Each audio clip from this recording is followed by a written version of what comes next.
Le désir le plus profond de nos cœurs, c'est que ce soir tu ouvres les écluses des cieux sur nous. Lorsque les cieux nous sont ouverts, tu vas nous accorder des résultats que les efforts humains ne peuvent pas nous donner. Lorsque les cieux nous sont ouverts, tu vas nous accorder la révélation de ta parole. Lorsque les cieux nous seront ouverts, nous ne sortirons pas de ces lieux tels que nous sommes venus. Ce soir, alors que moi et mon interprète, nous sommes là comme des simples canaux, comme des simples instruments, nous voulons que tu te serves de nous à ciel ouvert. Tu nous as fait du bien hier, tu nous as fait du bien depuis le début de ce programme. Nous voulons aller de gloire en gloire. Je prie ce soir que la gloire d'aujourd'hui soit supérieure à celle d'hier, à celle d'avant-hier, à celle des autres jours précédents.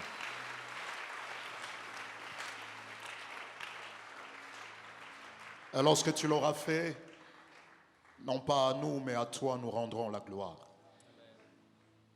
Le seul qui est digne de gloire, c'est toi, ce n'est pas nous, c'est toi. Nous te promettons de te rendre toute la gloire. Saint-Esprit, merci de glorifier Christ encore au milieu de nous. Nous saluons ta présence avec des acclamations, avec des cris de joie. Est-ce qu'on peut bien célébrer Jésus? Est-ce qu'on peut acclamer Jésus? Est-ce qu'on peut pousser des cris à l'honneur de Jésus? Amen, nous allons reprendre nos places.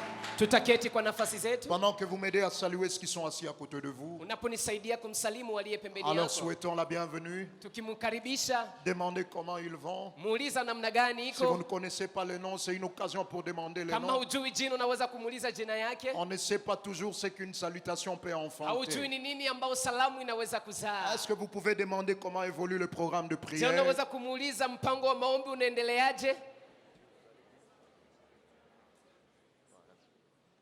Amen. Amen. Nous bénissons Dieu pour la grâce qu'il nous donne d'être là ce soir, Tunambariki Mungu kwa neema tupayo kuwa hapa jioni ya leo. afin par sa grâce de continuer là où nous nous sommes arrêtés hier. Ili kwamba kwa neema yake tuweze kuendelea mahali ambapo tuliweza kusimamia Mais jana. comme je le disais hier, Dieu n'est pas descendu du ciel pour que nous soyons du haut de cette chair. Lakini kama vile nilivyokuwa nikisema jana, Mungu wa kutoka mbinguni ili kwamba tukue kwenye madhabahu Dieu est haya. passé par des hommes que j'aimerais reconnaître. Mungu alipitia kwa watu ambao ningependa Permettez-moi nitambue. encore une fois de dire merci à papa et à maman. Ni- Est-ce qu'on peut célébrer Dieu pour Niruhusu papa et nisema maman? asante kwa ajili ya baba na mama. Mais est-ce qu'on peut honorer Dieu aussi pour tous les pasteurs Je, qui sont tunaweza autour de kumheshimu papa et Mungu kwa maman? ajili ya wachungaji wote wanaokuwa karibu ya baba na Pasteur mama. Richard, Mchungaji Pasteur Richard, Pierrot, Pasteur Marcel, Mchungaji Pasteur Jean-Pierre, Jean-Baptiste, Mchungaji Pasteur Rachel. Marcel. Est-ce qu'on peut célébrer Je, Dieu pour tunaweza ces hommes kumshangilia dont, Mungu kwa ajili ya watu zawadi hawa. pendant que nous le faisons aussi pour tous les responsables des départements. Tunapoifanya Chacun tunaifanya kwa par son nom. ajili ya wasimamizi wote wa Que Dieu se vikundi. souvienne de Kila vous. mmoja kwa jina lake, acha Mungu awakumbuke. Merci aussi à mon pasteur, il s'appelle Révérend Banyene. Asante sana kwa mchungaji wangu anayeitwa Si Reverend je suis Banyene. venu, c'est avec sa permission que je suis venu. Kama nimefika hapa ni kwa ruhusa yake nimefika. Toutes les fois qu'une invitation m'arrive, Kila mara ninapopewa aliko, elle va d'abord chez papa. inamwendea kwanza baba. Et ce n'est pas pour l'informer, Na haiko kwa ajili ya c'est pour que kumpatia lui habari. décide. Ni ili kwamba yeye ndiye Si aamue. lui me demande de ne pas partir, je ne pars pas. Kama naniambia nisiende, Et donc je suis venu siendake. avec sa bénédiction. Est-ce qu'on peut encore Na honorer ni Dieu kusema pour nimekuja mon na baraka pasteur? yake. Je, tunaweza kumshangilia mchungaji wangu. Gloire à Dieu. Utukufu kwa Mungu. Hier, on a déjà commencé à parler Jana tumeanza tayari kuzungumzia des obstacles à la vie de la plénitude. juu ya vitisho ama vizuizo kwa maisha ya utele. Hier, nous étions dans Actes chapitre 12. Na jana tulikuwa ndani ya kitabu cha Matendo ya Mitume. Nous avons 12. parlé de la réalité de prison Na spirituelle. tumeweza kuzungumzia juu ya ukweli wa gereza za roho. Hier, on a parlé de 4 choses Na jana tumeweza kuzungumzia qui vitu peuvent nous vinne permettre de quitter toute forme de prison spirituelle. ambavyo vinaweza kutusaidia kuondoka kila aina ya kifungo La cha première des kiroho. choses, on a parlé du réveil. Na kitu cha kwanza tumeweza kuzungumzia La deuxième wazo. chose, on a parlé de s'élever. Na kitu cha pili tumezungumzia La kusimama. troisième des choses, on a parlé de porter sa ceinture. Na kitu cha tatu tumezungumzia kubeba mkaba Et wake. quatrièmement, on a parlé de porter ses sandales. Na kitu cha mwisho tumezungumzia kuvaa viatu C'est vyake. là où nous nous sommes arrêtés hier. Na ni hapo ndipo tumeweza kuishia Je voulais jana. encore continuer, mais Dieu m'a demandé de rester encore là-bas. Na nilipenda niendelea lakini Mungu ameniomba nibaki tena hapa. Et hier, en parlant des sandales, on a dit que c'est le symbole de l'autorité. Na jana tulipokuwa tukizungumzia viatu tulisema kwamba inakuwa ni alama ya mamlaka. Nous avons dit tout celui qui a accepté Christ comme Seigneur et Sauveur, Tumesema ya kwamba yoyote ambaye amemkubali Kristo kama Bwana il na a Mwokozi wake, l'autorité spirituelle en anayo Christ. mamlaka ya kiroho ndani mwake. C'est une chose d'avoir l'autorité, une autre de l'exercer. Ni kitu kimoja kuwa na mamlaka, ni kitu kingine kutumia Et ce n'est pas mamlaka. parce que vous n'exercez pas votre autorité en Christ que vous ne l'avez pas. Na sio kusema hautumie hiyo mamlaka yako ndani ya Kristo ndio kusema kwamba hauna nayo. Et hier, on a parlé de 3 types d'autorité. Na jana tumeweza kuzungumzia aina tatu ya On a parlé de mamlaka. l'autorité par positionnement, Tumezungumzia mamlaka kupitia nafasi tunayokuwa. l'autorité par commission Tumezungumzia mamlaka kupitia et kutumwa. l'autorité par commandement. Na tumezungumzia mamlaka ya kuamrishwa. Alors ce soir, la première chose que j'aimerais nous dire avant que nous continuions de là, Na jioni ya leo kitu cha kwanza ambao nitawaambia pour mbele ceux qui tuendelee. écrivent, écrivez, Kwa wale wanaoandika la mnaweza valeur d'une autorité repose sur la puissance qu'il y a derrière elle. Samani ya mamlaka inakalia uwezo ulio nyuma ya mamlaka. La hayo. valeur d'une autorité repose sur la puissance qu'il y a derrière elle. Samani ya mamlaka inalingana na uwezo ulio nyuma ya mamlaka. Le hayo. jour où Jésus dit à ses disciples, Siku ambao Yesu anaambia wanafunzi tout wake, pouvoir m'a été donné dans le ciel et sur la terre. nimepewa uwezo wote mbinguni na duniani. Les autres versions disent, toute autorité m'a été Na donnée maandishi mengine yasema nimepewa dans mamlaka le ciel yote et sur la terre. mbinguni na duniani. Et il leur commissionne cette autorité-là. Na anawapatia Il leur dit, mamlaka allez, haya. faites de toutes les nations des disciples, Akiwaambia endeni na mkafanye le wanafunzi baptisant au nom wote. du Père, du Fils et du Saint-Esprit. Mataifa yote kuwa wanafunzi Il wangu, dit, mkiwabatiza enseignez-leur à kwa jina observer la tout ce que Baba, je vous ai Mwana na Roho prescrit. Mtakatifu na kuwafundisha yote Et puis niliyowapatia. j'aime ce qu'il ajoute. Na kisha napenda Il dit, et anayoongeza. voici, je suis avec vous tous les Anasema, jours, tazama niko pamoja nanyi jusqu'à siku la zote, fin du monde. mpaka mwisho wa dunia. pendant que vous exercez votre autorité spirituelle. Wakati mtakapokuwa mnatumia mamlaka Il yenu est ya kiroho, important d'être conscient de la puissance qui va avec votre ni autorité. muhimu kuelewa ya kwamba kuna uwezo unaoenda na mamlaka J'aimerais yako. nous aider à comprendre de cette manière. Ningependa niwasaidie kuelewa kwa namna hii. Je sais que chacun de vous, il nous est déjà arrivé Nimejua ya kwamba kila mmoja wetu de voir les imeshafikia gens qu'on appelle des roulages. kuona watu ambao wanaita polisi wa Les njia. roulages. Polisi wa njia. Lorsqu'un roulage est en tenue de service Wakati polisi wa njia anavaa mavazi et yake ya qu'il fait kazi ça dans la route, na kwamba ananyosha mkono wake j'ai appris à barabarani. l'auto-école Nimejifunza que wakati toutes les nilipokuwa fois que le roulage najifunza fait gari, ça, ya kwamba kila mara polisi wa gari Et que- polisi wa barabara anaponyosha mkono et que vous voyez le roulage de devant ou de derrière pendant qu'il fait ça, na unapoona polisi mbele ama nyuma ananyosha mkono, vous devez vous arrêter même si vous avez la priorité. unapaswa kusimama hata kama wewe ndio C'est unakuwa pas une kupita. option, c'est une obligation. Sio chaguo, unasurutishwa, Parce que dès qu'il fait ça, sababu anapotunyosha il mkono ne le fait pas pour lui. haifanya kwa ajili Il ne vous yake, demande pas de le faire. hakuambia C'est uifanye, ce qui fait qu'un roulage na ndio maana nafanya kwamba est polisi wa capable njia d'arrêter un véhicule qui a plus de poids que lui. ana uwezo wa kusimamisha gari ambayo inakuwa na uzito Dès que kumshinda le yeye. roulage vous fait ça, Wakati tu polisi c'est wa pas njia question ananyosha de sa mkono, taille.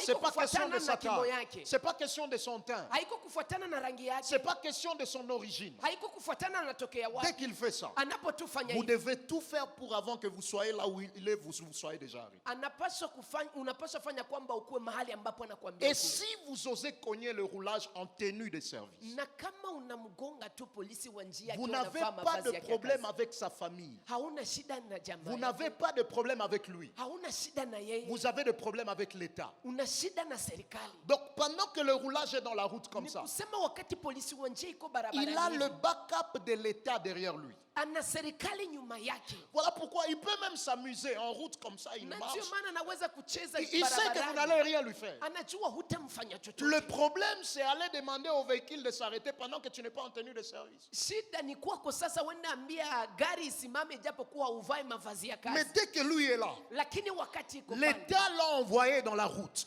serikali imemtuma L'État barabarani, lui a donné l'autorité de faire tout ce qu'il est en train de faire. serikali imemupa mamlaka ya kufanya yote anayoifanya. Et non seulement qu'on l'a envoyé Na si kusema kwamba pour wamemtuma qu'il tu, soit capable d'exercer ili l'autorité, kwamba wana uwezo wa kutumia mais mamlaka il y a la hayo, puissance de l'État qui le soutient. lakini ana uwezo wa serikali unaomsapoti. Frères et sœurs, Ndugu na lorsque dada, vous utilisez votre autorité spirituelle, unapotumia mamlaka yako ya roho, soyez conscient qu'il y a la puissance céleste qui est derrière vous pour vous soutenir dans tout ce que vous serez en train de uwe faire. na dhamiri ya kwamba kuna uwezo wa mbingu ambao uko pamoja nao kwa kukusaidia kwa yote Donc tout ce que unayoifanya. tu seras en train de Ni faire kusema yote utakayokuwa va ukifanya engager le ciel derrière toi. itakuwa inaleta mbingu nyuma yako, Comme on le verra, le seul défi c'est y aller pendant que tu n'es pas en tenue de service. na tutaona kwamba shida tu moja ni kuenda ijapokuwa uvai mavazi ya kazi. Alors pour que vous soyez en mesure d'utiliser votre autorité Sasa spirituelle, ili uwe na uwezo wa kutumia mamlaka yako ya roho, Dieu vous a donné une arme Mungu amekupatia silaha qu'on moja appelle le nom de Jésus. ambao wanaita jina la Yesu. Le nom de Jésus. Jina la Yesu,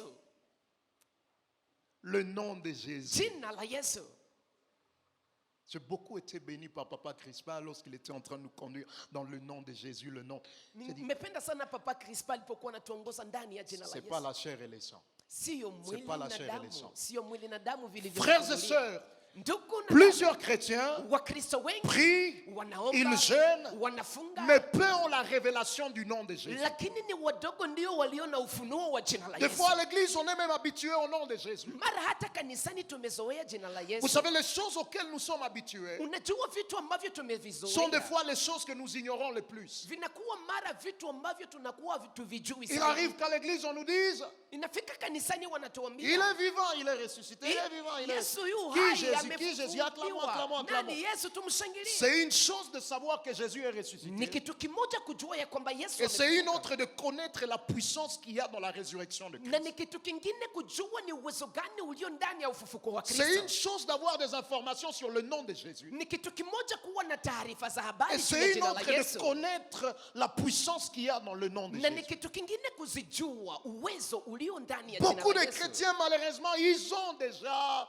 tout l'équipement nécessaire Na Wakristo wengi wana vitu ambavyo vinafaa pour déclencher la plénitude dont ils ont besoin. ili kwamba vilete utele Mais wanaohitaji, malheureusement, peu n'ont pas la révélation. Peu sont ceux qui ont la révélation du nom de Jésus. lakini bahati mbaya ni kwamba ni wadogo tu ndio walio na ufunuo wa jina la Yesu. Alors j'aimerais nous amener à comprendre ce quoi la révélation qu'il y a dans le nom de Jésus. Sasa ningependa tusaidie kuelewa ni nini ufunuo ulio ndani ya jina la Yesu. Je vais vous démontrer la puissance qu'il y a dans le nom de Jésus. Nitawaonyesha uwezo ulio ndani ya jina la Yesu. Après, nous verrons pourquoi des fois il nous arrive d'utiliser le nom de Jésus et que ça ne marche pas. Na kisha tutaona sababu gani mara tunatumia jina la Yesu na kisha mambo hayaendi. La première des choses, Kitu cha kwanza, Actes chapitre 3, le verset 6. Matendo ya Mitume 3 mstari wake wa 6. Dans Actes chapitre 3, le verset 6, Ndani ya Matendo ya Mitume 3 on mstari est en wake wa train de 6. dire Pierre et Jean, Biblia inasema ya kwamba Petro na ils marchent, Yohana ils se retrouvent devant la porte la belle. wanatembea na wanajikuta mbele ya mlango naitwa Et là se Mzuri. trouve un boiteux. Na hapa kulikuwa na kiwete Quelqu'un mmoja, à qui on a donné beaucoup de choses, mtu mmoja ambao umempatia vitu vingi, mais il n'a pas pu trouver sa guérison. lakini haukupata uponyaji Et la wake. Bible déclare, Na Biblia Pierre yasema et Jean arrivent, ils sont en train de venir au temple. ya kwamba Petro na Yohana wanakuja L'homme le wakikuja regarde hekaluni. s'attendant à recevoir d'eux quelque chose. Na mtu huyu anawaangalia akisubiria kupokea Et la kwao Bible kitu dit, alors kimoja. Pierre lui dit, Na Biblia inasema kwamba Petro je n'ai akamwambia, ni argent mimi ni sina or, pesa ama dhahabu, mais ce que j'ai, je te le donne. lakini nilicho nacho Au nakupa. nom de Jésus-Christ de Kwa Nazareth, jina la Yesu Kristo wa Nazareti, lève-toi simama et marche. nawe Dès utembee. que Pierre arrive,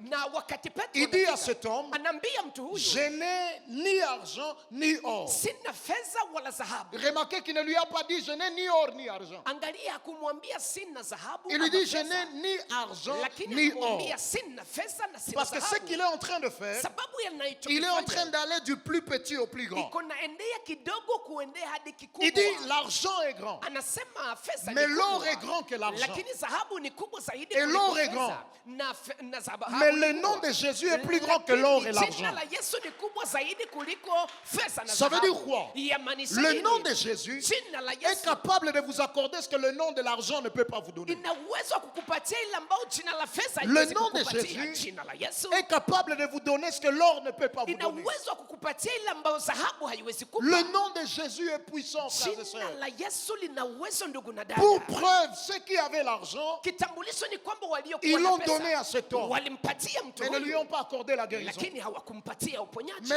eux qui sont venus avec le nom de Jésus, Lakini wao waliokuja na jina la ils lui ont Yesu donné ce que ceux qui avaient l'argent ne lui avaient pas donné. walimpatia ile ambao waliokuwa na pesa hawakumpa. Le nom de Jésus est plus grand que l'or et l'argent. Jina la Yesu ni kubwa zaidi kuliko fedha na dhahabu. Deuxième des choses, Kitu cha pili, Marc chapitre 16, le verset 17. Marko 16 mstari wa 17. Dans Marc 16, 17, Ndani ya Marko 16 Jésus mstari est wa au 17, terme de sa mission sur la terre. Yesu amefikia mwisho wa kazi yake hapa Et il duniani. envoie ses disciples dans la mission. Anakuwa akiwatuma wa mitume wake Il dit, ndani ya voici kazi. les miracles qui accompagneront ceux qui auront cru. Anasema tazameni miujiza zitakazowasindikiza En watakaoamini. mon nom, Kwa jina langu Ils chasseront les démons. watayafukuza mapepo. Ils parleront de nouvelles langues. Wataongea kwa lugha Le mpya. verset 18, ils saisiront des serpents. Watashika nyoka S'ils boivent quelques breuvages mortels, na wakikunywa sumu ils ne leur feront point de mal. haitawafanya mabaya Ils yoyote. imposeront le main aux malades Wataweka mikono yao juu et ya les wagonjwa malades seront na guéris. wagonjwa wataponywa. Il dit, toutes ces choses se passeront en mon nom. Anasema vitu hivi vyote C'est vitapitikana dans kwa le jina nom langu. de Jésus Ni ndani ya jina la qu'on Yesu est capable d'exercer l'autorité sur la maladie. ndimo tulimo na uwezo wa kutumia mamlaka C'est juu ya dans le nom ugonjwa. de Jésus Ni ndani ya jina la qu'on est en Yesu mesure d'exercer l'autorité de Jésus sur les démons. ndimo tulimo na uwezo wa kutumia mamlaka ya Yesu juu ya mapepo. Voyons un autre texte. Tuone andiko lingine. Jean chapitre 14, Yohana sura le 14 verset 12 à 14. mstari wa 12 hadi Jean 14. 14, 12 à 14. Yohana 14 12 hadi 14. Jésus dit en vérité, je vous le dis, Yesu akasema kweli kweli nawaambieni, celui qui croit en moi fera aussi les œuvres que je fais. anayeamini ndani mwangu atafanya matendo na Et il en yafanyayo fera de plus grandes na atafanya tena zaidi, parce que je m'en vais au Père. sababu mimi naenda kwa Baba, Et tout ce que vous demanderez en mon na nom, yoyote mtakayoiomba kwa jina je le langu ferai, nitaifanya, afin que le Père soit glorifié dans le Fils. ili kwamba Baba atukuzwe ndani ya Si vous Mwana. demandez quelque chose en mon nom, Wakiomba kitu kwa jina langu je le ferai. nitakifanya. Jésus est en train de nous dire Yesu iko que natuambia parce que lui part au ciel, ya kwamba sababu yeye anaenda nous mbinguni ferons la même chose que lui a fait. tutafanya vitu vile vile Et alivyovifanya. il dit même quelque chose d'étonnant. Na anasema hata kitu Il kimoja dit, cha vous en ferez kushangaza. de plus grandes, Anasema mtafanya hata plus que ce zaidi que moi j'ai eu à faire. zaidi ya ile ambayo mimi nimefanya. Et puis il ne nous donne pas simplement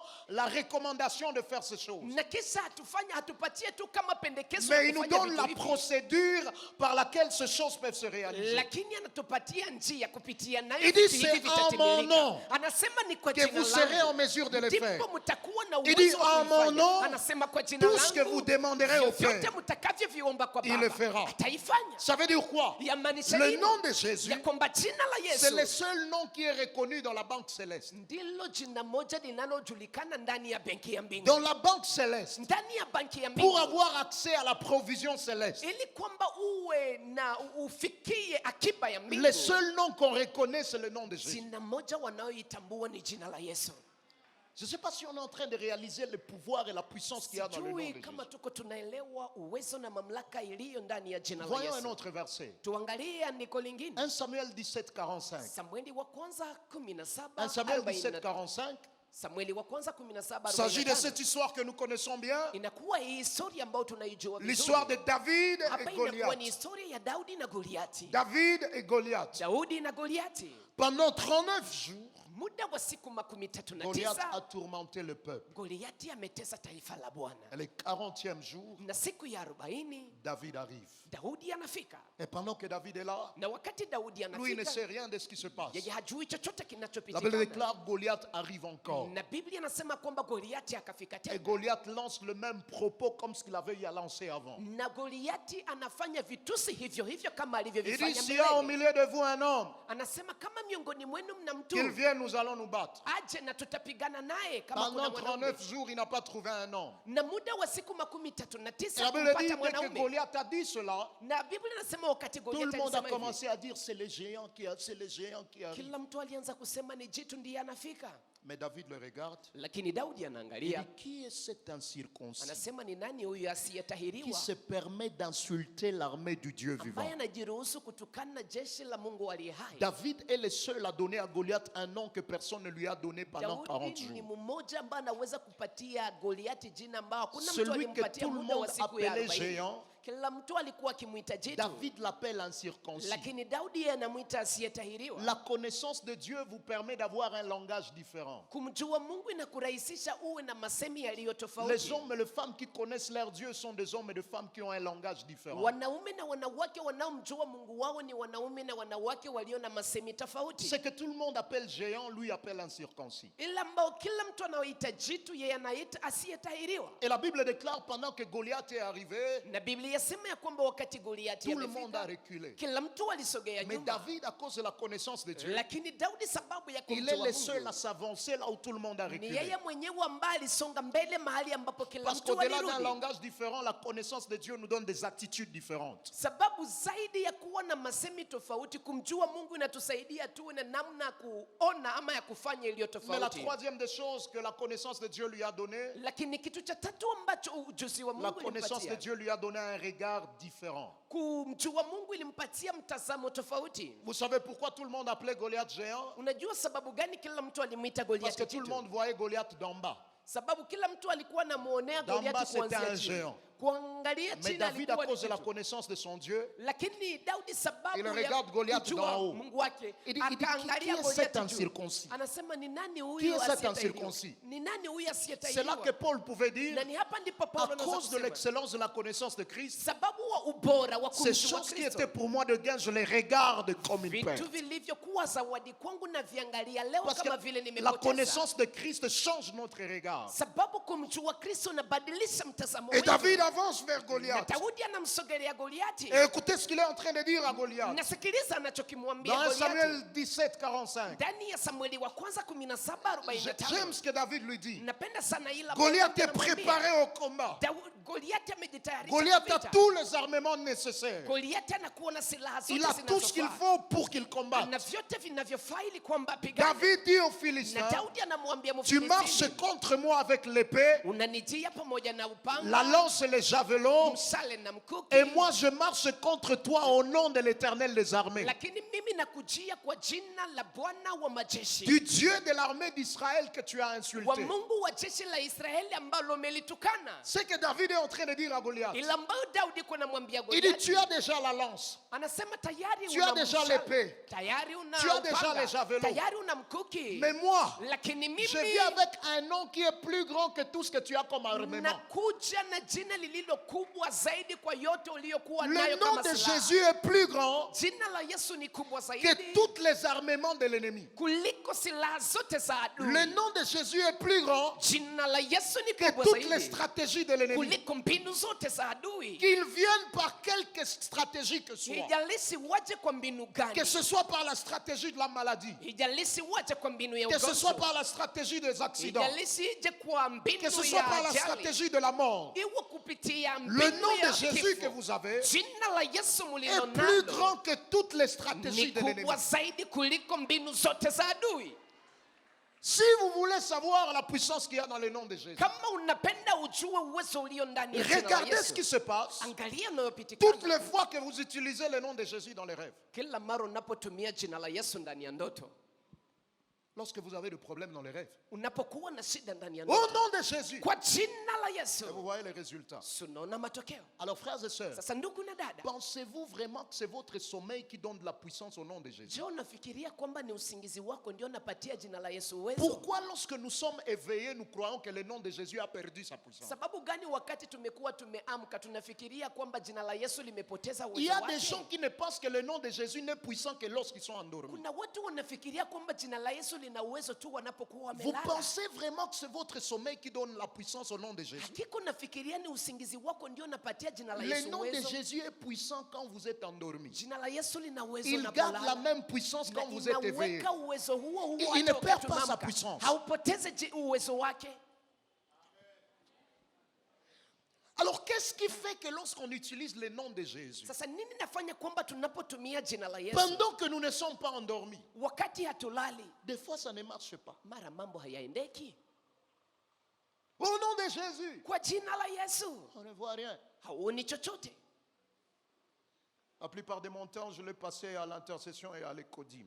Wakati yangu nyingi nimeipitisha kwenye chumba cha maombi na kwenye shule la Jumapili. Et là, à l'intercession, une des choses qui passionne, c'est voir comment les gens chassent les démons. Na huko kwenye chumba ya maombi kitu kimoja kinachokuwa cha kupendeza ni kuona jinsi watu wanafukuza Qui dit au nom mapepo. de Jésus, Unaposema kwa jina la le démon Yesu, lui dit, toi aussi au nom de Jésus. na pepo nao nakwambia na wewe kwa jina la Yesu. Au nom de Jésus. Kwa jina la Yesu. Et tu veux que je te rappelle ce que tu as fait hier. Unapenda nikumbushe ulichokifanya jana?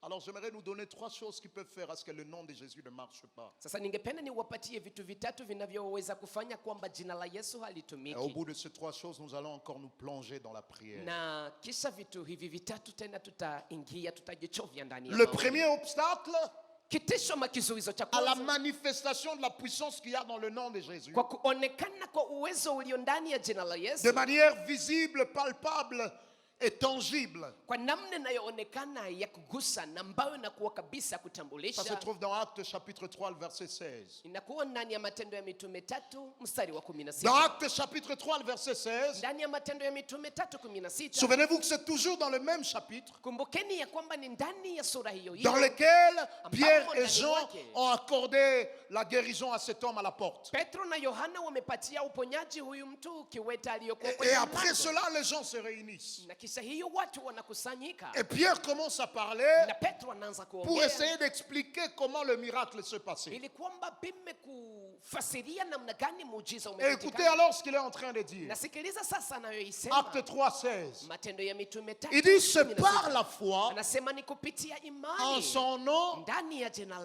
lake son nom a raffermi celui que vous voyez et connaissez. ndiyo jina lake limemsimamisha yule ambaye mnayemuona C'est na la foi en mnayemjua. lui qui a donné à cet homme cette entière guérison Ni imani ndani mwake ndiyo mpatia mtu huyu hii uponyaji kamili en présence de vous tous. mbele yenu nyinyi wote. Il dit, c'est par la foi Anasema ni kupitia son imani nom ndani ya jina lake que son nom a raffermi ndiyo celui que vous jina voyez. lake limemponya yule Il dit, ce mnayemuona. nom-là Anasema jina a la hilo capacité de raffermir quelqu'un. lina uwezo la kumuimarisha mtu, Mais il dit, ça ne suffit pas simplement lakini anasema haitoshi d'avoir le nom. kuwa na jina. C'est la foi en ce nom-là qui a fait que ce Lakini nom ni imani agisse. ndani ya jina hilo ndio nafanya kwamba hilo jina litende. La première des choses qui peut faire à ce que le nom de Jésus ne marche pas, Kitu cha kwanza ambacho kinaweza kufanya kwamba jina la c'est Yesu d'utiliser le lisitumike nom de Jésus sans la foi en ce nom. ni kutumia jina la Yesu bila imani ndani ya jina hilo, C'est ce que plusieurs personnes expérimentent. na ni hiyo ndio watu wengi wanaishi. Il peut dire au nom de Jésus. Anaweza kusema kwa jina la Mais Yesu, si on vous pose la question, lakini wakikuuliza crois-tu swali, vraiment dans ce que tu es en train de je, faire? hakika unaamini unayoifanya? As-tu la foi en la puissance qu'il y a dans ce nom-là que tu Si una utilises? imani ndani ya uwezo ulio ndani ya hiyo jina unalotaka. Il ne suffit pas de venir avec le nom de Jésus. Haitoshi kusema jina la Il Yesu. faut avoir foi en ce nom pour que ce nom agisse. Inaomba uwe na imani ndani ya jina hilo ili kwamba jina hilo litende. J'aimerais qu'on note 2 choses en rapport avec la foi. Ningependa tuelewe vitu viwili kufuatana na On imani, peut ajouter une 3e chose. na tunaweza kuongeza hata na kitu La cha première tatu. des choses, Kitu cha kwanza, c'est qu'on ne peut pas dissocier la vie chrétienne de la foi. hauwezi kutenganisha maisha ya Kikristo na imani. On enlève la foi de votre vie chrétienne, Unatosha imani ndani ya maisha yako ya vous Kikristo, cesserez de vivre. utaacha kuishi. Frères et sœurs, Ndugu la na marche dada, chrétienne commence par la foi. maisha ya Kikristo inaanza na imani. Hébreux chapitre 11, le verset 6. Waebrania 11 mstari wa 6. La Bible dit, or, sans la foi, il est Biblia inasema impossible ya de lui être kwamba bila agréable. imani ni vigumu kumpendeza. La vie chrétienne commence par la foi. Maisha ya Kikristo inaanza na imani, On ne peut pas commencer la vie chrétienne na hauwezi kuanza maisha ya Kikristo par une autre porte que par la porte de la foi en Christ. kupitia mlango mwingine isipokuwa mlango wa imani ndani Mais ya la Yesu foi Kristo. ne nous aide pas qu'à commencer la vie chrétienne. Lakini imani haitusaidie tu La kuanza foi maisha ya nous est Kikristo. utile aussi pour continuer dans la vie chrétienne. Imani inatusaidia pia kuendelea na maisha ya C'est Kikristo. là que Romains chapitre 1er, le verset 17, Na ni hapa ndipo Warumi 1:17 la Bible pouvait dire, Biblia inaweza kusema mon juste vivra par la foi. Mwenye haki wangu ataishi kwa imani. Mon juste vivra Mwenye haki par la wangu foi. ataishi kwa imani. Ça veut dire la foi ne nous aide pas qu'à commencer la vie chrétienne. Yamaanisha imani haitusaidie tu kuanza maisha ya La foi Kristo, nous aide à continuer dans la vie lakini chrétienne. inatusaidia pia kuendelea ndani ya maisha On ya ne Kristo. peut pas dissocier la foi de la marche Na chrétienne. hauwezi kutenganisha imani na maisha ya Kikristo. Deuxième chose à retenir, Kitu cha pili ambacho tunapaswa c'est que kushika la foi a toujours des obstacles. ni kwamba imani kila mara inakuwa na La foi vizuizo. a toujours des obstacles. Imani inakuwa na vizuizo kila Et mara. j'aimerais nous donner 5 obstacles à la foi. Na ningependa niwapatie vizuizo 5 kwa imani. Le premier obstacle à la foi, Kizuizo cha kwanza kwa imani ça s'appelle la raison. inaitwa mafikiri. La raison. Mafikiri. La raison. Mafikiri. Dans Matthieu chapitre 14, Ndani ya Mathayo sura 14 les versets 22 à 32. mstari wa 22 hadi 32. Matthieu 14, 22 à 32. Mathayo 14 La Bible déclare, 32. Biblia inasema Jésus a renvoyé la foule. Yesu alifukuza watu, Il demande à akawarudisha. ses disciples de les précéder à l'autre bord dans la barque. Na anaambia wanafunzi wake wamtangulia kwa ngambo ingine Et ya pendant que bahari. les disciples arrivent dans la Na barque, wakati wa mitume wanafika ndani ya la mashua, tempête a commencé. kuna sasa zoruba iliyoanza. La tempête a commencé. Zoruba ikaanza, Et Jésus n'est pas venu. lakini Yesu hakufika. Souvenez-vous, il a renvoyé la foule le soir. Kumbuka aliwarudisha watu nyumbani kwao jioni. Mais la Bible dit il quitte la montagne pour venir vers eux à la 4e veille de la nuit. Lakini Biblia inasema ya kwamba akatoka mlimani ili kwamba awajie, ilikuwa kwa kesha ya ine ya En usiku. Israël, la nuit avait 4 veilles. Na Israeli usiku ulikuwa na kesha ine. Chaque veille était constituée de 3 heures. Na kila kesha ilikuwa na masaa matatu. La première veille va de 18h à 21h. Kesha ya kwanza inaanza saa 12 hadi saa 3 La ya deuxième jioni. veille va de 21h à 0h. Na ya pili inaanzia saa 3 hadi usiku La kati. troisième veille de 0h à 3h. Ya tatu inaanzia usiku kati hadi saa 9 Et za la usiku. quatrième veille de 3h à 6h. Na ya ine inaanzia saa 9 hadi saa 12 za Jésus, en asubuhi. voyant que le soir approchait, Yesu anaona ya kwamba jioni il a inakaribia. renvoyé la foule. Amefukuza watu Donc, ça warudi se passe nyumbani avant kwao. 18 heures. Ni kusema inapitikana Et mbele lorsqu'ils ya saa entrent dans la 12 za barque, jioni, na wanapoingia ndani Après ya un mashua, bout de moments de voyage, ndani ya wakati wa safari la mrefu, tempête s'est levée. kuna zoruba ambayo Mais imeamka. Jésus n'est pas venu à 18h, Lakini Yesu hakufika pa Il saa n'est pas 12 venu à za jioni. 19h, Hakufika pa saa il n'est pas 1, venu à 20h, hakufika pa saa il n'est même 2, pas venu à 0h. hakufika pa usiku La kati. Bible dit il est venu vers eux à la 4e veille de la nuit. Lakini Biblia inasema kwamba aliwajia, ilikuwa kwa Ça veut dire kesha qu'il est ya venu ta- dans la ya période nne entre ya usiku. 3h à 6h. Ni kusema alikuja kwenye hii wakati Pendant kuanzia saa 9 qu'ils avaient hadi déjà saa perdu 12 za toute asubuhi. espérance. Walikuwa wamepoteza tumaini lote. Des fois, le meilleur moment pour Dieu d'entrer en jeu, c'est lorsqu'on a perdu toute espérance. Wakati mzuri wa Mungu kutumika maishani mwetu na kuwa ile wakati ambao tumepoteza tumaini Et puis lote. non seulement qu'il vient à la 4e veille, Si kusema tu anakuja kwenye ile mais la Bible kesha dit nne. qu'il vient vers eux marchant sur les eaux. Lakini Biblia inasema anakuja mbele zao akitembea juu ya maji. Et tout le monde dans la barque l'appelle fantôme. Na kila mtu ndani ya hiyo mashua anamuita kizimu. Il les reconnaissait facilement lorsqu'ils étaient avec lui. Walikuwa wanamtambua kwa urahisi wakati alikuwa pamoja nao. Mais ce jour-là, il l'appelle fantôme Lakini siku hiyo wanamuita kizimu parce qu'il est simplement venu dans une forme inhabituelle. sababu walikuja ndani ya namna ambayo sio kawaida. La maturité, c'est de continuer à l'appeler Seigneur même lorsqu'il change de forme. Na kukomaa kiroho ni kuendelea kumwita Bwana hata wakati Parce anakuja que kwa dans la namna vie, Jésus nyingine. ne viendra pas toujours dans la même forme. Sababu ndani ya maisha Yesu hatakujaka tu kwa namna moja. Est-ce que même lorsqu'il change de forme, tu peux toujours l'appeler Seigneur? Je, hata wakati anapobadilisha namna ya kuja unaweza endelea Et kumwita il leur Bwana? dit, c'est pas un fantôme, c'est moi Jésus. Anasema si kizimu, ni mimi Et Yesu. Pierre lui dit, Na Petro si anamwambia, c'est toi, kama ni wewe, ordonne-moi amuru que na je mimi vienne vers toi marchant sur l'eau. nikujie nikitembea juu ya maji. Pierre n'a pas dit, si c'est toi, Petro akusema kama ni wewe, garantis-moi si je vais tenir sur l'eau ou non. unihakikishe kama nitaweza kutembea juu ya Mais il maji dit, ama si hapana. c'est toi, ordonne-moi. Lakini anasema kama ni wewe uniamuru, Parce qu'il a compris que dans la marche sur l'eau, tu n'as pas besoin de la garantie, mais tu as besoin de l'ordre. sababu ameelewa ya kwamba juu ya kutembea juu ya maji hauna haja ya uhakika, Lorsque unahitaji tu Dieu kuamuriwa. t'ordonne dans l'ordre de Dieu, il y a toujours la garantie de Dieu. Wakati Mungu anakuamuru ufanye kitu, ndani ya hiyo amrisho kunakuwa uhakika wa Mungu. Surtout que toutes les fois que Dieu t'appelle à marcher sur l'eau, l'eau reste liquide, mais c'est sa parole qui solidifie l'eau pour que tu marches. Unajua wakati Mungu anakuambia utembee juu ya maji, neno lake linaimarisha maji, inafanya kwamba inakuwa unaweza tembea juu Et ce yake. que j'aime, il a dit à Pierre, viens. Na nayopenda ni kwamba alimwambia Petro Lorsqu'il a kuja. dit à Pierre, viens, Alipomwambia Petro je kuja, suis toujours béni par l'attitude des autres. napenda sana namna jinsi wengine Les walijikamata. autres sont restés assis dans la barque. Wengine walibaki wanaketi ndani ya mashua. Vous savez pourquoi? Unajua sababu gani? Jésus n'a pas dit venez, Yesu hakusema muje, il a dit viens. alisema kuja.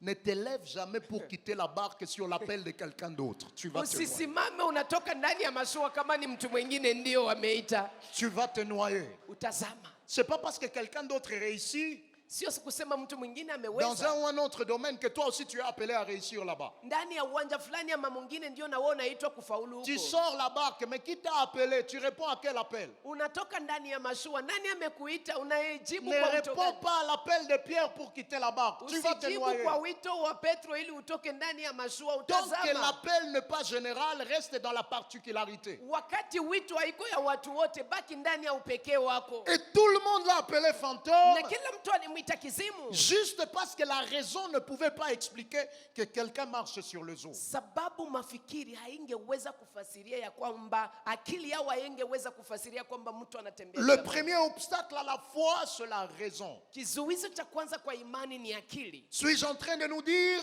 que la foi ne marche pas avec la raison, Je, niko nawaambia kwamba imani haitembei na akili ou que la foi est déraisonnée? ama imani haina akili? C'est pas ce que je suis en train de Sio dire. hiyo ninayoisema, Mais je suis en train de dire qu'il arrive que la foi est au-delà de la raison. lakini niko nasema kwamba inafika mara imani inakuwa zaidi Et lorsque ya ça se mafikiri, passe de zaidi ya cette akili. manière, Na wakati inapitikana namna C'est pas hivi, parce que c'est déraisonné pour vous que c'est déraisonné pour Dieu. sio kusema inaonekana kuwa nje ya mafikiri ama nje ya akili ndio haina akili mbele Dieu za Mungu. peut vous exiger quelque chose Mungu anaweza kushurutisha qui kitu ne colle pas à votre raison. ambayo kabisa haipatani Mais na lorsque akili lui yako. te l'a demandé, Lakini wakati ni yeye ndiye c'est pas parce amekuomba. que ça ne colle pas à ta raison que ça ne colle pas à la raison de Sio kusema Dieu. hailingane na akili yako ndio hailingane na akili ya Mungu. Et il arrive que si tu veux tout expliquer par la raison, Na inafikia kwamba wakati unapenda ufasiri yote na tu peux akili, risquer de rater Dieu. unaweza mkosa Mungu. Expliquez-nous Utufasirie namna comment gani? tu peux simplement dire à quelqu'un au nom de Jésus. Namna gani unaweza kuambia tu mtu kwa jina la Et il est Yesu guéri. na kisha anapona? La raison, ça n'explique pas ça. Akili haiwezi weza kufasiria hii.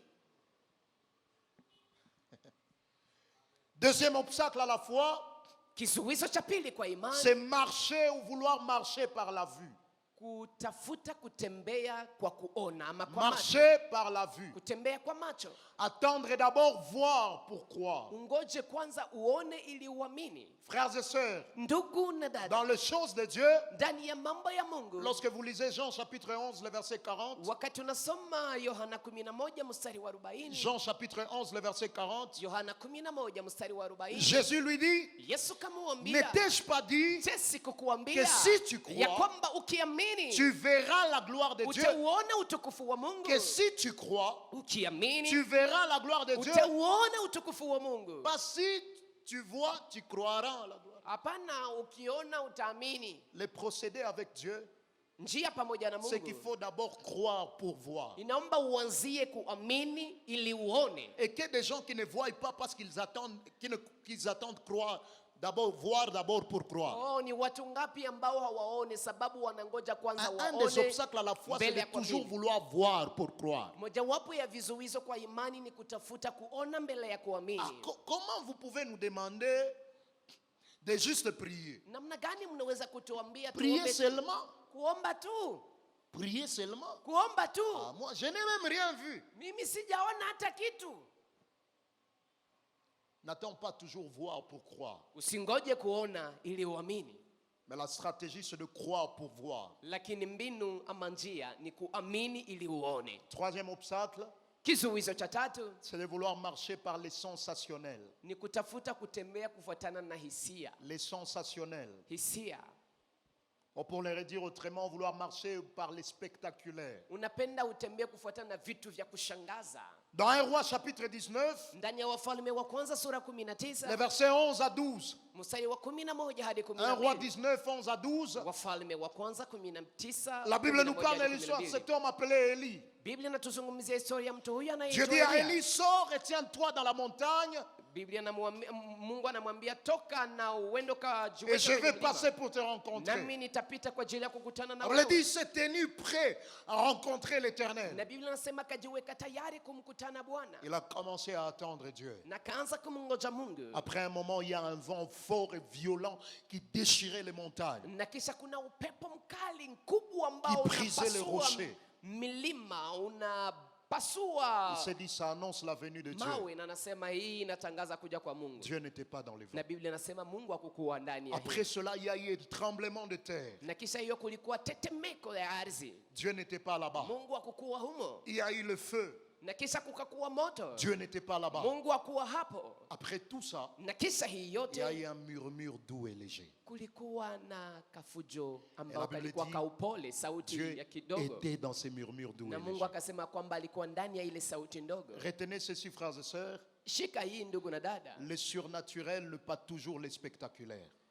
Iliyo ya kimiujiza haikuwake tu kila mara ya kushangaza. Et il peut nous arriver de rater le surnaturel parce qu'on est à la recherche du spectaculaire. Mara inaweza kuwa tunakosa muujiza sababu tuko tunatafuta kitu cha kushitua. Est-ce que vous savez que c'est possible que quelqu'un soit délivré sans tomber? Je, unajua kwamba mtu anaweza kufunguliwa bila kuanguka? Et plusieurs personnes, ils ont raté le surnaturel Na watu wengi wamekosa muujiza parce qu'ils sont à la recherche du spectaculaire. sababu wako wanatafuta vitu vya kutisha. Quatrième obstacle à la foi, Kitisho ama kizuizo cha c'est ile la kwa imani négligence de la parole. inakuwa kudharau neno. Romains chapitre 10, le verset 17. Warumi 10:17. Romains 10, 17. Warumi La 10:17. Bible dit ainsi, la foi vient de ce qu'on entend. Biblia inasema imani huja kwa ile unaoisikia, Et ce qu'on entend vient de la parole de na Christ. unaoisikia inatoka ndani ya neno la La Bible est en Kristo. train de nous démontrer que le carburant à la foi, c'est la parole de Christ. Biblia inatuonyesha kwamba mafuta ya imani inakuwa ni jina ama La neno la foi vient Kristo. de ce qu'on entend. Imani huja kwa ile Et si unayoisikia. vous négligez la parole, Pima tu kudharau ce neno, sera un obstacle à la foi parce que votre foi n'aura pas de substance. tayari utakuwa umezuizwa kwa kuamini, sababu imani yako haitakuwa na uimara. Cinquième obstacle à la foi, Na kizuizo cha tano kwa imani c'est le doute. inakuwa mashaka. Le doute. Mashaka, Le doute arrive mashaka yanafika toutes les fois que vous choisissez de vous concentrer sur autre chose que la vérité. kila mara wakati unatafuta utazamie kitu kimoja ambayo ni tofauti na ukweli. Nous avons dit la vérité, c'est Dieu et ce que Dieu a dit. Tumesema kwamba ukweli ni Mungu na ile ambayo Mungu amesema, Et nous avons dit un des obstacles à la vérité, c'est la réalité. na tumesema kwamba kinachokuwa kinapambana na ukweli na kuwa ile ambayo unaonekana. Le doute arrive lorsque vous choisissez de concentrer vos regards sur la réalité plutôt que sur la vérité. Mashaka inafika wakati unaangalia inayoonekana kuliko kuangalia ukweli, C'est ce qui s'est passé avec Pierre. na hii ndio ilipitikana na Petro. Pierre commence à marcher sur Petro l'eau. anaanza kutembea juu ya maji, La Bible dit à un moment, na Biblia inasema kwa les wakati mmoja tempêtes se sont levées. kuna Toutes les tempêtes se sont levées. kuna zoruba ambayo Toutes les iliamka. fois qu'il regardait à Jésus, Kila mara alipokuwa il akimwangalia pouvait Yesu, marcher sur l'eau. angepaswa kutembea Mais juu ya lorsqu'il a maji. déconcentré ses regards de Jésus Lakini wakati alitosha macho yake pour kwa regarder Yesu les tempêtes, na kuangalia il a zoruba, commencé à s'enfoncer. akaanza kuzama. Ça me rappelle les 12 espions. Inanikumbusha wapelelezi 12. Papa Prince nous en a parlé. Papa Prince ameongea juu Les ya 12 hilo. personnes qui ont été envoyées pour espionner Canaan. Watu 12 waliotumwa kwa ajili ya kupeleleza Dans Kanaani. Nombre chapitre 13, Ndani ya kitabu cha Hesabu les versets 25 à mstari 28. wake wa 25 hadi 28. Nombre 13, 25 à 28. Hesabu 13 Après le retour de l'exploration, 25 hadi 28, ils kisha sont en kutoka train de donner les upelelezi. rapports. Wako wanatoa sasa On peut aller au ripoti. verset 27. Tunaweza kwenda kwenye shairi la Le verset 27. 27. La Bible dit, voici ce qu'ils racontèrent à Moïse. Tazama waliomwambia Nous Musa, sommes allés dans les pays où tu nous as envoyés. tumeenda ndani ya nchi ambayo À umetutuma la ndani. vérité, Kwa kweli c'est un pays où coule le lait et le miel. ni nchi ambapo Et en mnatoka voici asali le na fruit. maziwa. na kunakuwa Mais- matendo mengi, lakini Dès qu'ils se détournent de la vérité wanapotutoka ndani ya pour la ukweli réalité, ili waingie ndani ya le doute inayoonekana, s'installe. hapo sasa kuna mashaka et ils ambayo perdent des yanaingia repères par rapport à la na foi. wanapoteza mtazamo kufuatana na imani. Troisième chose à retenir, Kitu cha tatu ambacho tunapaswa c'est que kushika si la foi était une personne, ni kwamba kama imani ingekuwa mtu, elle aurait deux pieds. ingekuwa na miguu mbili. Premièrement, le parole, Mguu wa kwanza ingekuwa ni et neno deuxièmement, les actes. na mguu wa pili ingekuwa matendo. Si la foi était une personne, Imani ingekuwa mtu, elle aurait deux pieds, le parole et les actes. ingekuwa na miguu mbili. Ça veut dire que la foi Matendo- marche toujours avec matendo le na parole neno. et avec les actes. Imani inatembeaka kila mara na maneno na Hébreux matendo. chapitre 11, le verset 1er, Waebrania 11 mstari wa kwanza. il dit, or la foi est une ferme Nasema assurance de imani choses qu'on inakuwa espère, uhakika imara ya vitu une unavyovitumainia démonstration de celles qu'on ne na voit pas. kuonekana kwa vile ambavyo havionekani. Partout là où il y a la foi doit se démontrer. Mahali pote palipo na imani, imani Et inapaswa la foi se kujionyesha. démontre par les paroles, mais aussi par les actes. Na imani inaonekana kupitia maneno na kupitia matendo. Alors le premier obstacle à la manifestation de la puissance du nom de Jésus, nous disons, ce n'est pas avoir foi dans ce nom-là. Na tulikuwa tukisema kwamba kizuizo cha kwanza cha kutoonekana kwa uwezo wa jina la Yesu ni kutokuwa na imani ndani ya jina Le hilo. deuxième obstacle, Na kizuizo cha il pili est dans Actes chapitre 19, iko ndani ya Matendo ya Mitume les 19 versets 13 à 16. mstari wa 13 hadi Dans 16. Actes 19, 13 à 16, Ndani ya Matendo ya Mitume 19 la Bible parle de 13 l'histoire hadi de sept 16. fils de Séva Biblia inazungumzia watoto 7 wa Seva qui vont voir des gens qui étaient possédés par les démons. ambao walienda kutana na watu walioshikwa na Et mapepo. ils disent, au nom de Jésus que Paul prêche, nous vous chassons. Anasema kwa jina la Yesu ambao Paulo anahubiri tunawafukuza. Les démons leur disent, Na mapepo nous yanauambia connaissons Jésus, tunamjua Yesu, nous connaissons Paul. tunajua Paulo. Et vous, qui êtes-vous? Sasa na nyinyi ni Ils sont venus wanani? avec le nom de Jésus, Walikuja na jina la mais ils Yesu sont rentrés frappés, lakini walirudi nus et wamepigwa blessés. uchi na Comment wameumizwa. ils sont venus avec le nom de Jésus? Sababu gani, namna gani wamekuja na Mais jina le la nom de Yesu? Jésus n'a pas fonctionné. Lakini jina la Yesu Malgré halikutumika. tout ce qu'il y a comme pouvoir et puissance dans le nom de Jésus. Ijalishi uwezo na mamlaka vilivyo ndani ya jina la C'est Yesu. parce qu'au-delà de venir avec le nom de Jésus, Ni sababu zaidi ya kuja na jina la tu Yesu. dois avoir la vie de Jésus. Unapaswa kuwa na maisha ya Yesu. Retenez ça, frères et sœurs. Shika hii ndugu na dada. Tant que tu n'es pas sous autorité, tu ne peux pas exercer l'autorité. Wakati hauko chini ya mamlaka hauwezi kutumia mamlaka. Tant que tu n'es pas sous autorité de Christ, Wakati hauko chini ya mamlaka ya ne Kristo, t'hasarde pas à vouloir exercer l'autorité. usipime hata siku moja Voilà kutafuta pourquoi kutumia mamlaka yake. Na ndiyo Ne maana t'hasarde pas à vouloir vaincre le diable en public lorsqu'il t'a toujours vaincu dans les secrets. usipime kumshinda shetani hadharani wakati anakushinda ndani ya kisiri. N'essaye pas de vouloir vaincre le diable en public Usipime kumshinda shetani hadharani lorsqu'il t'a toujours vaincu dans les secrets. wakati ndani ya siri umeshindwa. Ils viennent avec le nom de Jésus. Wanakuja na jina la Yesu, Ils ont le nom de Jésus. wana jina la Yesu, Mais les démons leur démontrent lakini mapepo que le problème wanawauliza, de nom de Jésus shida ya Yesu n'est pas toujours dans l'avoir, mais c'est dans l'être. haiko ndani ya vitu ulivyo navyo, inalingana na jinsi Vous savez, ulivyo. l'être ne pas toujours l'avoir. Unajua ulicho ni tofauti ya ulicho nacho. Voilà pourquoi tout ce que le roi a devient royal parce que le roi est roi.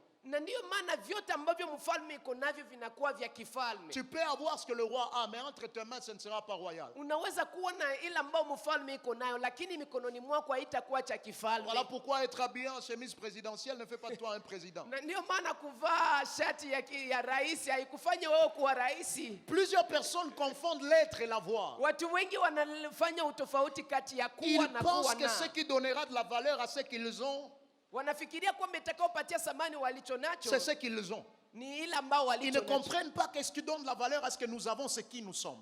Hawaelewi kwamba inayopatia thamani tulicho nacho Tu ni peux sisi ni avoir le wanani. nom de Jésus, Unaweza kuona jina la Yesu, mais ne pas voir ce nom est vrai. lakini utaona jina hilo Si halitatumika l'être n'est pas là. kama utu hauko.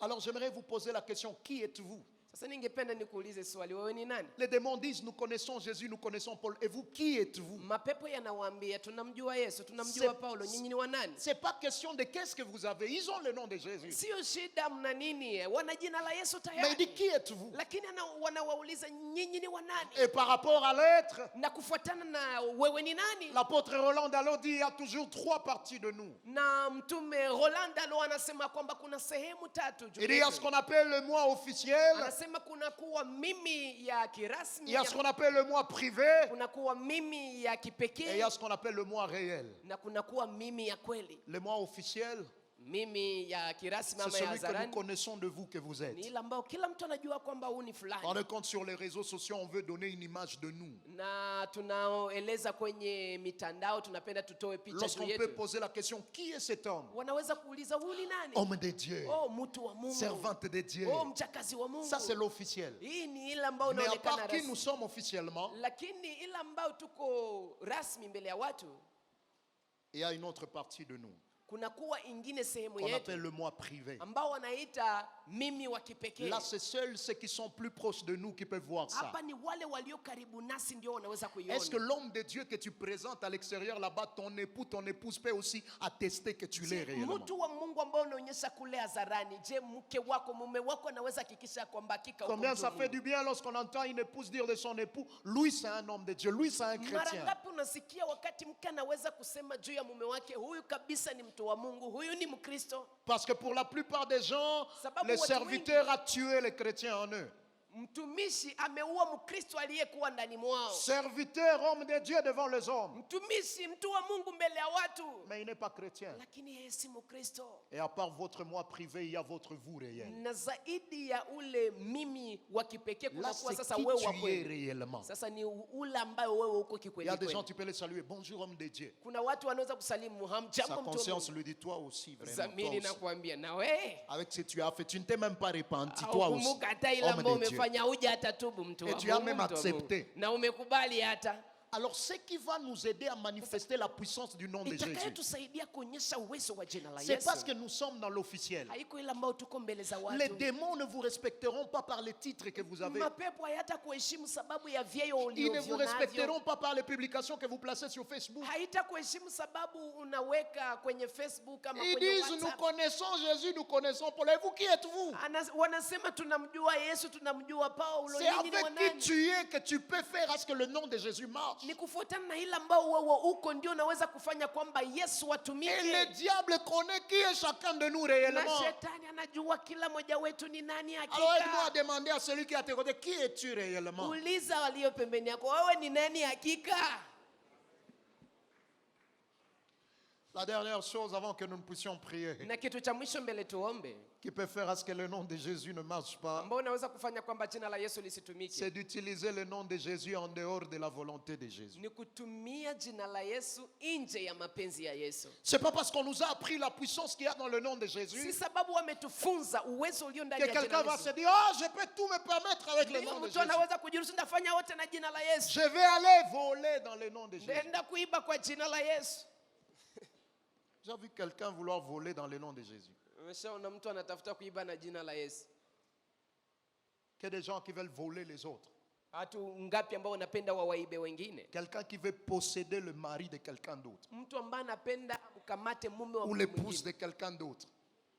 Il est déjà marié, elle est déjà mariée, mais lui veut la posséder au nom de Jésus. Na ameshaolewa, ameshaoa. Wewe unapenda mkamate kwa jina la Et Yesu. puis ils ont des théories, Dieu n'a pas promis un Canaan inoccupé. Oh, wanakuwa na mafundisho Mungu akuahidi Dieu Kanani a ambao promis hamna un watu. Canaan occupé. Mungu aliahidi Kanani Je ambao vais huko watu. l'arracher au nom de Jésus. Papa, Nitaiongoa kwa jina la Yesu. tu viens avec le nom de Jésus Wewe unakuja ndani ya jina la et Yesu. c'est dans la volonté de Jésus. Je, ni ndani ya mapenzi ya Yesu. C'est là que vous trouvez des gens qui veulent chasser Dieu au nom de Jésus. Na ndiyo maana unakuta watu ambao wanapenda wafukuze Mungu kwa jina la Yesu. Vous est-il déjà arrivé de vouloir chasser Dieu au nom de Jésus? Umeshakuta mtu anafukuza Mungu kwa jina la C'est Yesu. Dieu qui a fermé une porte. Ni Mungu ndiye Mais amefunga toi, mlango. au nom de Jésus, Kwa que ça- jina au la nom de Yesu. Jésus, Kwa jina la il dit, Yesu. tu veux me chasser moi Dieu au nom de Jésus. Unatafuta Comment? unifukuze mimi Mungu kwa jina la Yesu. Ne Namna chasse gani? pas Dieu au nom de Jésus. Usifukuze Mungu kwa jina la Yesu. Est-ce qu'on peut acclamer Je, Dieu? tunaweza kumshangilia Mungu. J'aimerais qu'on se tienne debout là où nous sommes. Ningependa tusimame wima mahali tulipo Et nous allons utiliser le nom de Jésus. na tutatumia jina la Yesu. Mais en utilisant le nom de Jésus, Na tunapotumia jina la Yesu, Rassure-toi que tu ne le fais pas par formalité. Hakikisha ya kwamba uifanye tu sababu wanakuambia uifanye. Le nom de Jésus est capable de te faire passer là où le nom de tes parents ne peuvent pas te faire Jina la passer. Yesu linaweza kupitisha mahali ambapo jina la wazazi wako haliwezi Le nom de kukupitisha. Jésus est capable de t'accorder ce que le nom des hommes ne peuvent pas t'accorder. Jina la Yesu linaweza kukupatia ile ambavyo jina za watu haziwezi kukupatia. J'aimerais que la chorale nous entende. Tango, tango ngai na sukaka. Ningependa kwa watu imbie nyimbo tangongana sukaka. On va appeler le nom de Jésus. Tutaita jina la Yesu. Je ne sais pas par rapport à quel défi Sijui ni kufuatana tatizo gani. tu vas appeler le nom de Lakini Jésus. utaita jina la Je ne sais Yesu. pas par rapport à quel domaine Sijui ni kufuatana tu uwanja vas gani. invoquer le nom de Jésus. Utaita jina la Yesu. Est-ce que tu peux déjà fermer tes yeux là Je où tu unaweza es? kufunga macho yako tayari Est-ce que tu mahali peux fermer tes yeux là ulipo. où tu es? Unaweza funga macho yako mahali ulipo. Chorale, on peut y aller. Kwaya tunaweza kwenda. J'aimerais que tu les chantes avec foi. Ningependa uimbe na imani. J'aimerais que tu les chantes avec conviction. Ningependa uimbe na uhakika. Ce nom qui est au-dessus de toutes les stratégies de Jina hili l'ennemi. lililo juu ya mbinu zote. Ce nom qui est au-dessus de tout l'armement de l'ennemi. Jina hili lililo juu ya masilaha zote Pour za exercer adui. l'autorité, il t'a donné le nom de Jésus. Kwa kutumia mamlaka amekupatia jina la Yesu.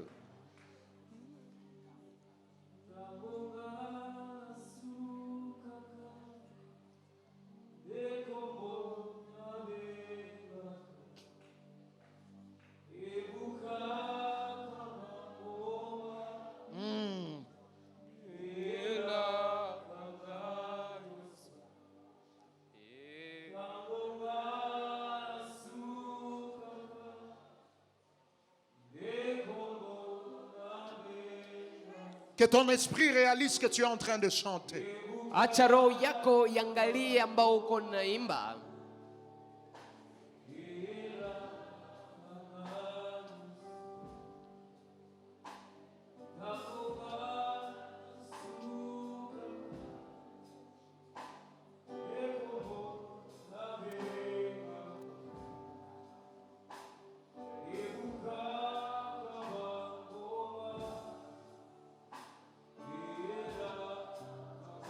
Yesu, Yesu, Yesu.